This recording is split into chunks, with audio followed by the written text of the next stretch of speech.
Hello दोस्तों, मेरा नाम है दीपक और मैं आज आप लोगों को अकाउंटेंसी क्लास 12 का सेकंड बुक कंपनी का second chapter accounting for share capital करवाने जा रहा हूं, जिसके अंदर मैं आज करवाऊंगा अंडर सब्सक्रिप्शन केस और ओवर सब्सक्रिप्शन केस। ठीक है, तो देखिए ये हमारा चैप्टर का नाम है अकाउंटिंग फॉर शेयर कैपिटल। ठीक है, इसके अंदर मैं दो टॉपिक करवाने वाला हूँ।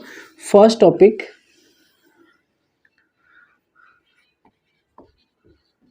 अंडर सब्सक्रिप्शन और सेकंड ओवर सब्सक्रिप्शन।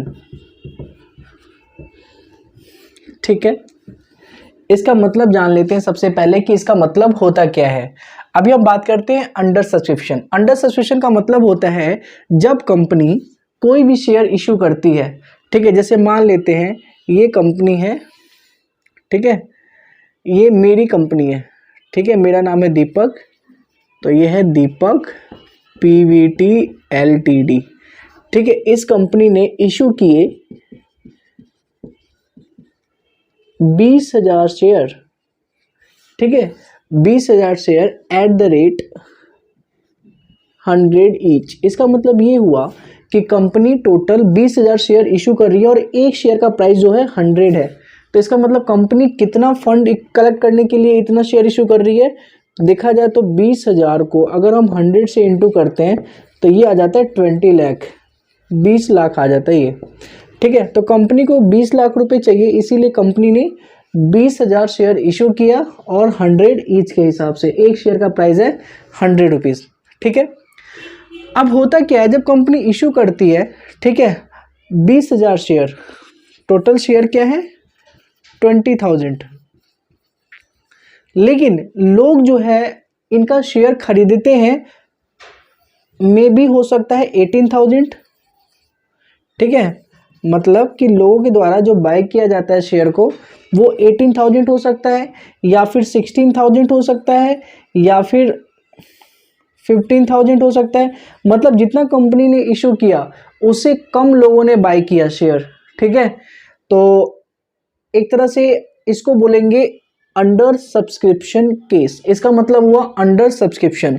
अगर लोग 18,000 अगर बाय करते हैं तो इसका मतलब क्या हुआ कि लोग 18,000 इंटू 100 के हिसाब से कितना पे मैक्सिमम कर सकते हैं फिर कंपनी को 1,80,000। ठीक है, सॉरी 18 लाख। ठीक है, अगर 16,000 अगर लोग बाय करते हैं शेयर तो 100 के हिसाब से कितना हो जाएगा 16 लाख। अगर 15,000 कंपनी का शेयर लोग बाय करते हैं तो कंपनी के पास कितने रुपए आएंगे 15 लाख। ठीक है, तो एक तरह से कंपनी को चाहिए कितना था 20 लाख। किस हिसाब से 20,000 शेयर था, एक शेयर 100 के हिसाब से, लेकिन एक्चुअल में कंपनी के पास रिसीव कितने होंगे। अगर 18,000 लोगों ने खरीदा होगा तो 18 लाख, 16,000 लोगों ने खरीदा होगा तो 16 लाख, 15,000 लोगों ने खरीदा होगा तो 15 लाख। तो देखा जाए इसको बोला जाता है अंडर सब्सक्रिप्शन केस। ये अंडर सब्सक्रिप्शन केस होता है। ठीक है, इसी को बस इतना आपको समझना है कि किसको अंडर सब्सक्रिप्शन बोलते हैं। अब हम बात करते हैं ओवर सब्सक्रिप्शन केस की। ओवर सब्सक्रिप्शन केस होता क्या है कि जब कंपनी, ये देख लीजिए यहाँ पे भी, अगर मान लो मेरी कंपनी ये इशू करते हैं शेयर। इशू का मतलब होता है लोगों के लिए अपने शेयर को एक तरह से पब्लिक में, मार्केट में निकालना, ताकि लोग उस शेयर को खरीदे और कंपनी को उससे पैसा मिले, फंड मिले, ताकि कंपनी चल सके। ठीक है, अब यहाँ पे दीपक प्राइवेट लिमिटेड ने इशू किया, अभी भी मैं 20,000 ही शेयर, मान लो इसके बाद कभी 20,000 शेयर दीपक प्राइवेट लिमिटेड ने इशू किया। ठीक है, तो इसको बोलेंगे इशूड शेयर। अब लोगों ने कितना बाय किया, मतलब 20,000, पहले तो ये समझ लो 100 के हिसाब से 20 लाख दीपक प्राइवेट लिमिटेड को रिक्वायरमेंट थी। ठीक है, अब लोगों ने बाय कितना किया, बाय कर लिया 22,000 के लिए, एक तरह से एप्लीकेशन आ गया। ठीक है, अब एप्लीकेशन जैसे एक तरह से मैं आपको बता दूं कि जब गवर्नमेंट फॉर्म निकालती है, ठीक है, तो जितना गवर्नमेंट फॉर्म निकालती है उतना लोग सब्सक्राइब थोड़ी ना करते हैं, उससे ज़्यादा लोगों का एक तरह से एप्लीकेशन आ जाता है, अप्लाइड ज़्यादा लोग कर लेते हैं, ठीक है। जैसे अभी रिसेंट में ही, ठीक है, अगर टीचिंग का भी यूपी में टीचिंग का वैकेंसी निकला था, मात्र 1000 वैकेंसी पे 2 लाख 3 लाख लोगों ने आवेदन किया था। 2 लाख तो बहुत कम है, ठीक है, करोड़ों में लोग आवेदन कर लेते हैं। तो कहीं ना कहीं कंपनी के पास अभी तो फिलहाल बात करूं अगर ये एग्जाम के, तो एग्जाम के प्रोस्पेक्टस से गवर्नमेंट के पास बहुत ज़्यादा एप्लीकेंट आ जाते हैं। वैसे ही मैं बात करूं कंपनी के रेफरेंस में, तो कंपनी जितना इशू करती है शेयर, अगर लोगों ने ज़्यादा अप्लाई कर लिया, ठीक है, मतलब अप्लाई का मतलब नॉर्मल यही है कि लोग ज़्यादा खरीदना चाहते हैं, ठीक है, तो एक तरह से इसको बोलेंगे ओवर सब्सक्रिप्शन। तो या फिर ये कंडीशन हो सकता है कि लोगों ने 22,000 शेयर के लिए अप्लाई किया हो, या फिर ये हो सकता है कि 25,000 शेयर के लिए अप्लाइड कर दिया हो, या फिर ये भी हो सकता है कि 30,000 शेयर के लिए लोगों ने अप्लाइड कर लिया हो, ठीक है।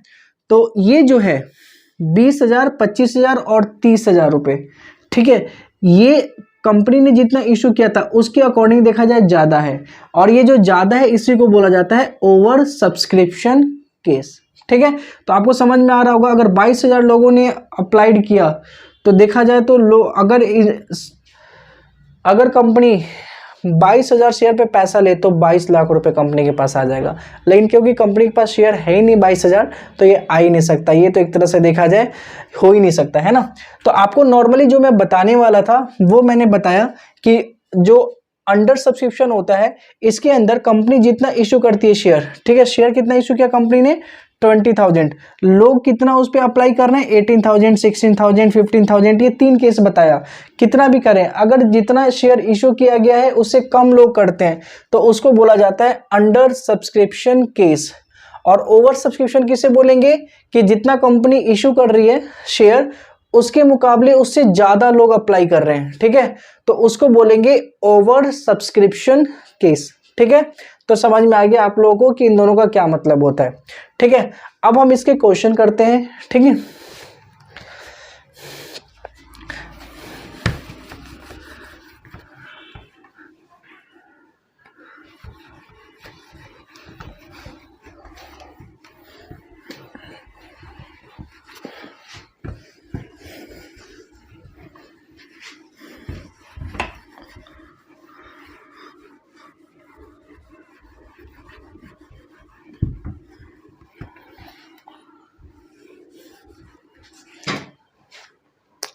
चलिए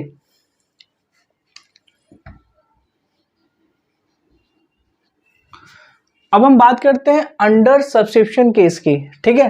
तो पहला क्वेश्चन मैं यहां पे लिखता हूं कि XYZ limited issue 5,000 share at the rate 100 each, ठीक है, payable on application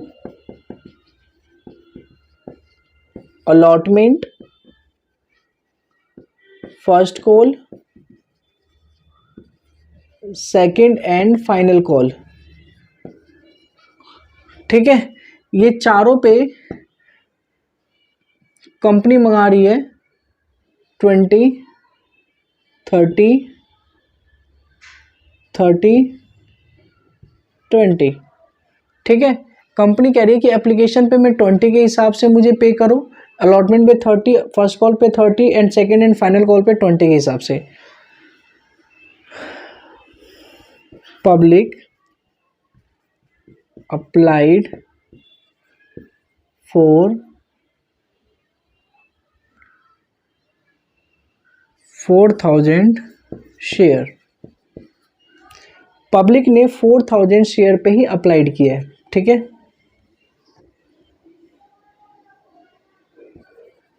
make journal entry, अब इसका जर्नल एंट्री करना है, ठीक है। ये हमारे पास एक क्वेश्चन है, अब इसको हम करके देखते हैं कि इसको कैसे करेंगे हम लोग, ठीक है। आप लोग को एक चीज़ बताता हूँ पहले, बहुत इंपॉर्टेंट है ये समझना कि हमेशा ध्यान रखना है कि जो अंडर सब्सक्रिप्शन का केस होता है, अंडर सब्सक्रिप्शन के केस में कम से कम 90% लोगों के द्वारा सब्सक्राइब हुए जाना चाहिए। इसका मतलब ये हुआ कि अगर 90% लोग नहीं खरीदते हैं, कोई भी कंपनी जो शेयर इशू करती है उसका 90% लोग अगर नहीं खरीदते हैं, तो ऐसी कंपनी को बाकी के जितने भी पैसे रिसीव हुए हैं, ठीक है, अगर मान लो 80% रिसीव हुए हैं या 75% रिसीव हुए हों शेयर पे पैसे, ये सारे के सारे पैसे वापस करने पड़ते हैं। ठीक है, बात वही हो गई कि अगर मैंने किसी को 10 पेन बोला भाई कि 10 पेन ये ले और इसको तू बेच के मुझे पैसा दे, लेकिन अगर मैंने ये भी बोला कि भाई 9 पेन बिकने ही चाहिए, एक पेन बेशक से ना बेच लेकिन 9 पेन आज के टाइम पे बिकने चाहिए, लेकिन उसने क्या किया, बस 8 पेन बेच दिए। ठीक है, तो मैं बोलूँगा कि भाई एक काम कर कि मेरे पेन वापस दे और जिसको बेचा और पैसा लिया उसको वापस कर दे पैसा। ठीक है, तो इसी तरीके से कंपनी में होगा। ठीक है, कंपनी में भी क्या होता है कि जितना शेयर अगर वो नहीं बेच पाते लोगों से, ठीक है, अगर लोग नहीं खरीद पाते तो सारा का सारा शेयर जिन्होंने खरीदा होता है ऑलरेडी उनसे कंपनी वापस ले लेती है, क्योंकि ये सेबी का गाइडलाइन होता है। ठीक है, कि अगर किसी भी कंपनी का 90% शेयर अगर लोग नहीं खरीद पाते हैं तो कंपनी को उन सभी को, बाकी जिन्होंने खरीदा है, जो भी शेयर खरीदा है उनको वापस कर देना होता है और शेयर वापस ले लेना होता है। ठीक है, तो अब ये देखेंगे कि 4000 जो है इशू किया गया है, सॉरी 5000 जो है कंपनी के द्वारा इशू किया गया है और 4000 लोगों ने अप्लाई किया कि भाई 4000 ही लोगों को लोग जो है खरीदना चाहते हैं इस कंपनी का शेयर। तो इस कंडीशन में क्या हम जर्नल एंट्री कर पाएंगे? तो सबसे पहले हम देखेंगे कि 5000 का 90% कितना होता है। तो हमें पता है कि 5000 का 90% होता है 4500। ठीक है, 5000 का अगर मैं 10% माइनस कर लूँ, ठीक है, तो 10% आता है 500 और 90% कितना आ गया, 5000 माइनस 500, तो एक तरह से देखा जाए तो 4500, या फिर तुम ऐसे भी कर सकते हो 5000 इंटू में 90/100, तभी भी 4500 आएगा। ठीक है, तो मैं ये कह रहा हूँ यहाँ पे 4500 कम से कम लोगों के द्वारा खरीदे जाने चाहिए। अगर इतना नहीं खरीदते हैं लोग, कंपनी जो शेयर इशू करती है, तो कंपनी को बाकी के सारे पैसा लौटाना पड़ेगा। ठीक है, within 15 days of closure of the issuing, मतलब कि कंपनी जो इशू जो भी कर रही थी उसके कंप्लीट होने के अंदर 15 दिन के अंदर अब लोगों का पैसा वापस करना होता है। अगर नहीं करती है तो इस केस में कंपनी के ऊपर इंटरेस्ट लगने लग जाएगा, लोग इंटरेस्ट के साथ पैसे मांगेंगे। तो अब मुझे ये बताओ, लोगों ने कितना अप्लाइड किया शेयर पे? तो 4000। तो क्या हम आगे की एंट्री करेंगे? नहीं करेंगे। रीजन क्या है नहीं करने के पीछे? क्योंकि 4500 कम से कम लोगों के द्वारा सब्सक्राइब होने चाहिए, तभी हम जनरल एंट्री करेंगे। मतलब इसका जनरल एंट्री होगा? नहीं होगा, ये क्वेश्चन कर ही नहीं सकते हम लोग। ठीक है, क्योंकि कंपनी इशू कर ही नहीं सकती आगे का। ठीक है, अब हम बात करते हैं, अगर कंपनी 4000 ना होके ये अगर होता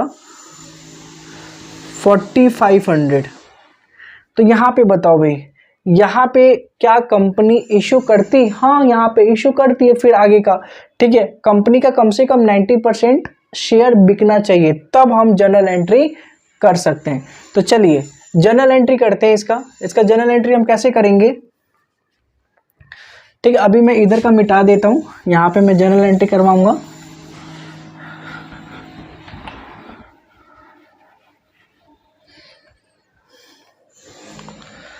तो पहली एंट्री जो होती है वो होती है bank account debit to share application account. ठीक है, सेकंड एंट्री क्या होती है? Share application account debit to share capital. Third entry क्या होती है? Share allotment account debit to share capital और bank account debit to share allotment, ठीक है, share first call account debit to share capital और bank account debit to share first call.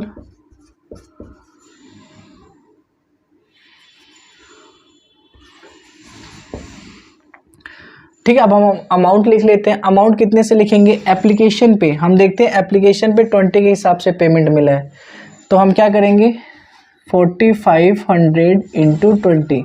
यहाँ पे 5000 से नहीं करना। क्यों नहीं करना? क्योंकि 4500 ही लोगों ने शेयर लिए हैं, ठीक है, इसीलिए सारी की सारी एंट्री किस पे होगी? 4500 पे होगी। तो 4500 को 20 से कर लो तो कितना हो गया? 90,000। ठीक है, इसके बाद सेकंड वाली एंट्री 90,000 हमें पता है कि दो एंट्री सेम होती है, मतलब देखा जाए ये एक एंट्री है, ये दूसरी एंट्री, ये तीसरी एंट्री है। ये एप्लीकेशन की एंट्री होती है, अलॉटमेंट की एंट्री होती है और ये फर्स्ट कॉल की एंट्री होती है। अब शेयर अलॉटमेंट की देखें, share allotment account debit to share capital 4500 into 20 नहीं है, यहाँ पे 30 है। अलॉटमेंट कितने से? 30 से है।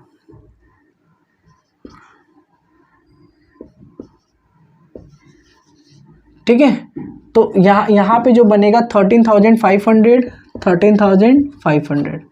ठीक है, फोर्थ सेम होगा 13,500 और ये हमारा सेकंड था अलॉटमेंट का। अब हम फर्स्ट कॉल की बात करें तो फर्स्ट कॉल कितने से था? तो हम देख रहे हैं कि जो फर्स्ट कॉल है वो 30 से है।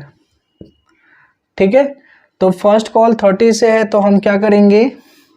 सेम यही करेंगे, 4500 इंटू 30, तो कितना हो जाएगा? 13,500। ठीक है, और फोर्थ एंट्री भी 13,500 और 13,500। और फिफ्थ एंट्री को हम यहाँ पे कर लेते हैं। ठीक है, fifth entry second and final call की है, तो second and final call account debit to share capital, bank account debit to share second and final call. ठीक है, तो ये हमने किया। और कितने अमाउंट से करेंगे? सेम हम अमाउंट से करेंगे, 4500 इंटू 2 मतलब 9,000